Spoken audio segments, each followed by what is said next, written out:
Pessoal, aula 2, trecho 5, tá? Penúltimo trecho aqui da nossa aula 2, né? Agora apresentando aqui um relatório de vistoria de terreno para você colher informações e registrá-las, né, para posterior utilização, né, tanto na análise preliminar, né, quanto na análise definitiva, né, e para servir também de subsídio para a elaboração de projetos, né, executivos, tá? Essa planilha aqui você aguarda, né, registra essa planilha, né, guarda essa planilha, né, para consultas futuras, né, e a envia, né, para todos os projetistas, consultores com quem você eventualmente vai vir a trabalhar, né, para desenvolvimento de estudos ambientais, estudos técnicos, né, de forma geral. Tá? Então essa planilha aqui ela é um conjunto de informações que você coleta e envia para os parceiros, né, com quem você irá trabalhar para desenvolvimento de estudos, né, preliminares, orçamento, impacto ambiental, né, desenvolvimento aí de um estudo de ocupação, né, parte técnica e soluções, né, das mais diversas ordens, saneamento, abastecimento de água, energia. Né? Basicamente, é uma coleta de informações de forma formalizada, né, profissionalizada. Né? Aqui você coloca o nome do empreendimento, né? Você batiza o empreendimento, né? De forma provisória ou definitiva, né? Matrícula do terreno você coloca aqui e grampeia a matrícula do terreno aqui atrás, né? A cópia dela, né? Junto com o desenho que você já tiver e todas as informações preliminares que você já tiver, a informação gráfica e tal, né? E junta lá no book, né? De análise preliminar, né? Junto com as diretrizes que você já tenha em mãos, né, relativas à utilização daquela gleba. Né? Basicamente, então, a gente vem descrevendo aqui, ó, localização, bairro, município, né, ponto de referência, coordenadas, tá? Local do ponto médio, né, de frente para a gleba ou na estrada de acesso. Né? E aqui vem informações aqui de cunho mais ocupacional, né, sob a ótica ali de densidade populacional, basicamente, né? Então tem aqui densidade de ocupação habitacional em relação ao município. Né? Tem regiões da cidade que tem mais densidade ocupacional e tem regiões da cidade que tem menos densidade ocupacional. Com relação a uma gleba na zona rural, a densidade ocupacional é muito baixa. Né? Com relação a uma gleba dentro da zona urbana, contígua a um loteamento, né, um parcelamento de solo já existente, né, muito provavelmente o padrão daquele empreendimento que você está cogitando lançar vai seguir a mesma, né, ou de forma muito próxima, né, a densidade ocupacional ali daquela região. Né? Como é que você faz esse trabalho? Né? Número de unidades habitacionais, né, casas ou apartamentos, e número médio da população que ocupa essas unidades. Né? Uma forma estimativa, né, tendo em vista que a maioria dos municípios, né, não tem esse estudo de forma muito precisa. Né? Você pode pegar uma orientação aí, né, com relação à densidade ocupacional, né, já prevista no plano diretor, né, e no zoneamento urbano. Né? Mas para o seu empreendimento você vai projetar. Né? Vou projetar um empreendimento com lotes de 360 metros quadrados. Né? Que tipo de família que vai... Né? Quem é o meu público-alvo? Né? São famílias com quantas pessoas?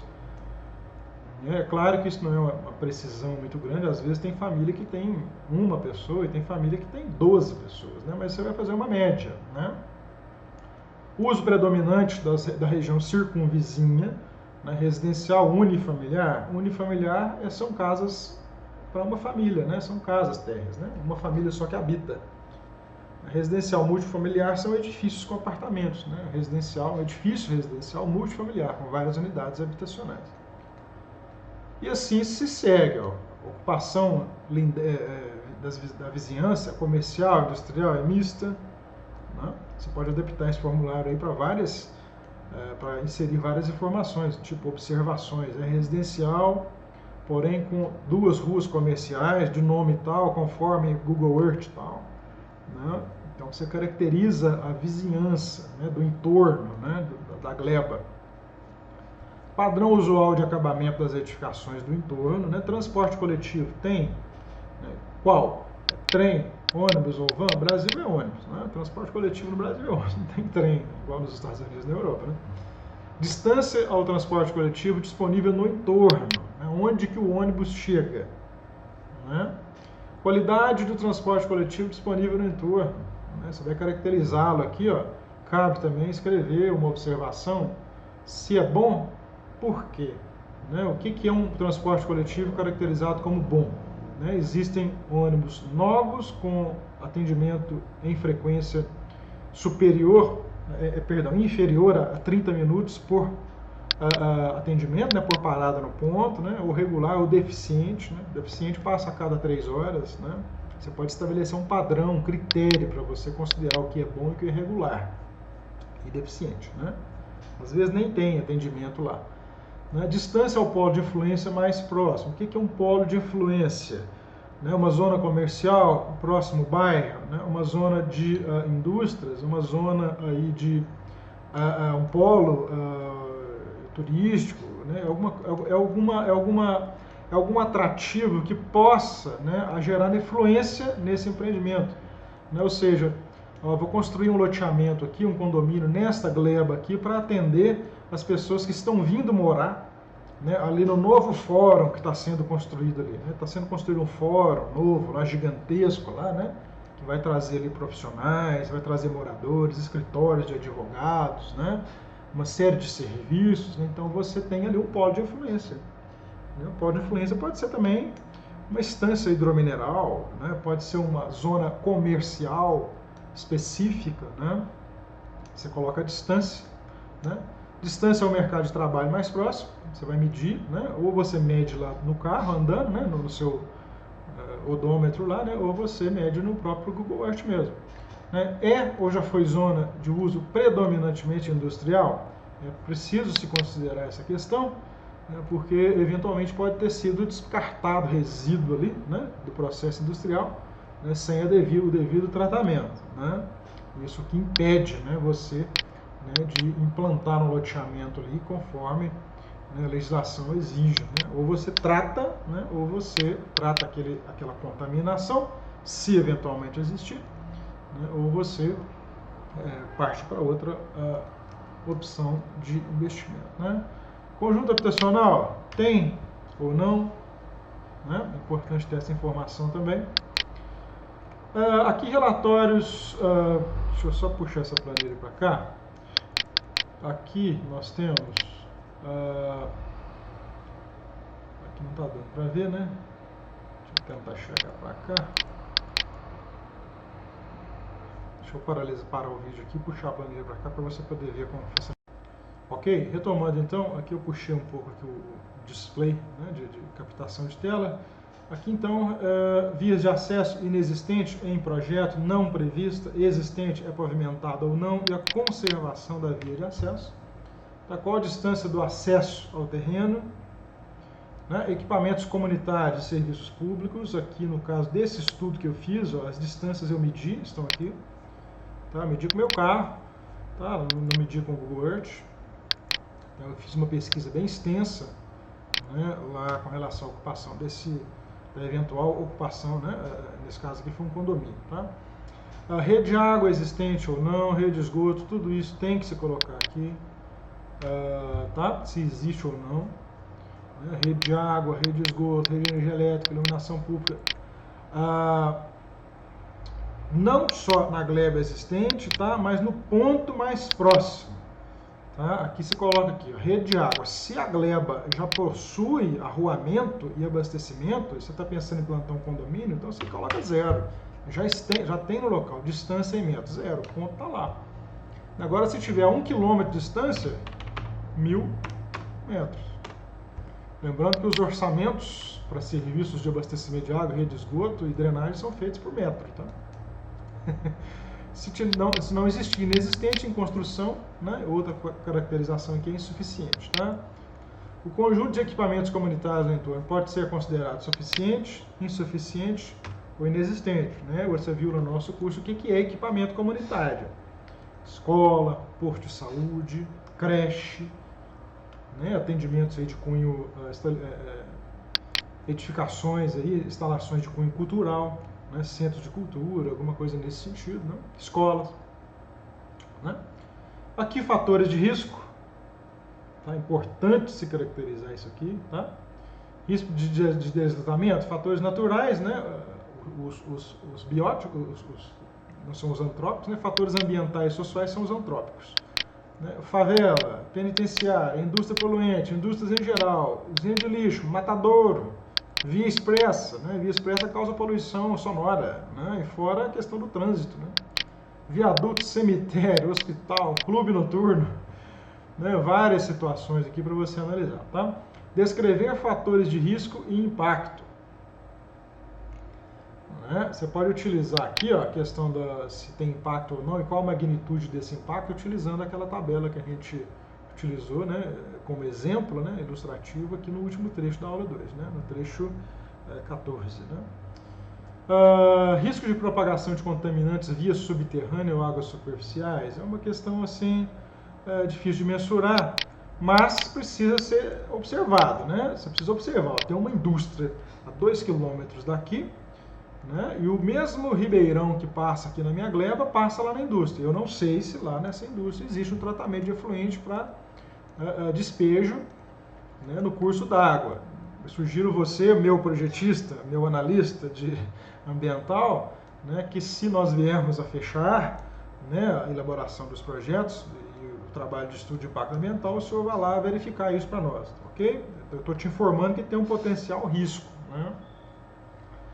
Essa questão é importante. Montante e jusante, isso aqui são termos de engenharia. Montante quer dizer que está acima, né, do seu ponto ali de referência, que é a sua gleba no caso. Né? A jusante está abaixo. Né? Então é importante ter essa ciência. Tá? Aqui, ó, no caso aqui desse estudo, né, aqui a malha urbana principal e essa gleba está aqui. Ó. Tá? Aqui nesse círculo aqui, ó, com a distância até o asfalto aqui de 1 km e 79 metros. Ó, 1.079 metros.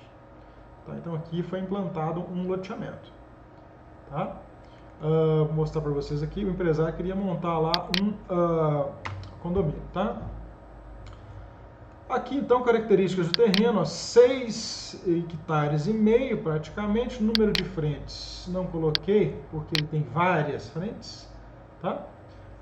Tipo lote único, forma do terreno retangular, aqui no caso aqui, ó, loteamento, forma de terreno irregular, o formato dele é irregular, né? Mas os lotes, né, são outros, né? Posso colocar outros. Aqui eu coloco uma observação, ó. Observações, trata-se de uma gleba inteira já urbanizada, como você vai ver aqui no relatório fotográfico. Né? Características topográficas ambientais, muito útil para estudo de ocupação preliminar. Né? Plano, né, de 0 a 10, inclinado de 10 a 15%, e íngreme, né, mais do que 15%. Tá? Mais do que 15% exige soluções aí um pouco mais detalhadas, tá? Para a questão de drenagem, para a questão de abastecimento de água. Né? Drenagem, terreno alagadiço, inundável, não tem nada disso. Né? Nesse caso aqui, né? Mas se tiver no seu, você tem que colocar aqui, né, o terreno seco, quantos por cento terreno alagadiço, por exemplo, quantos por cento de área alagável, né, é representado, né, dentro do todo da gleba. Né? Nível em relação à rua do terreno, né, no mesmo nível do grade, né, aqui cruzando a gleba ou em seus limites. Né, canal de saneamento, linha de transmissão, torre de antena celular, adutoras. Né, eu colocaria aqui também córregos, ribeirões, né, existência de lagos, essas coisas. Né. Vegetação densa, esparsa, rasteira ou inexistente. No caso, ela é rasteira, né, existe dentro do próprio lote uma vegetação. Né. Solo argiloso, né, eu conheço o solo, né, eu sei como que caracteriza um solo. Então eu já coloquei logo de uma vez argiloso, mas você não tem conhecimento. Argila, na verdade, quando a gente pensa em argila, remete lá à nossa infância, né, aquele material para moldar, né, aquele material plástico. Né? Mas argila é toda terra chama argila. Tá? Ela pode ser uma argila arenosa, uma argila siltosa. Né? Matacão é pedra grande. Né? Matacão, você mata o cachorro com a pedra. É nome técnico lá da engenharia, mas que tem a origem nisso. Né? Aqui na parte 4, ó, corpos d'água. Há curso d'água no interior do terreno? Sim ou não? Curso d'água existente possui leito regular ou temporário, né? Há curso d'água nos limites ou muito próximo, né? Menos de que 50 metros do terreno, né? Você já tem que colocar APP, né? Há nascentes ou minas d'água, preservação permanente já estabelecida, se sim, em qual percentual? Tá? Ocupação atual, terreno livre, né? Se sim, solo exposto ou planificado, ou planificado, né? Pode ter solo exposto sem mato, né? E pode ter solo exposto e já planificado com máquina, né? Onde já sofreu o trabalho de terraplenagem. Né?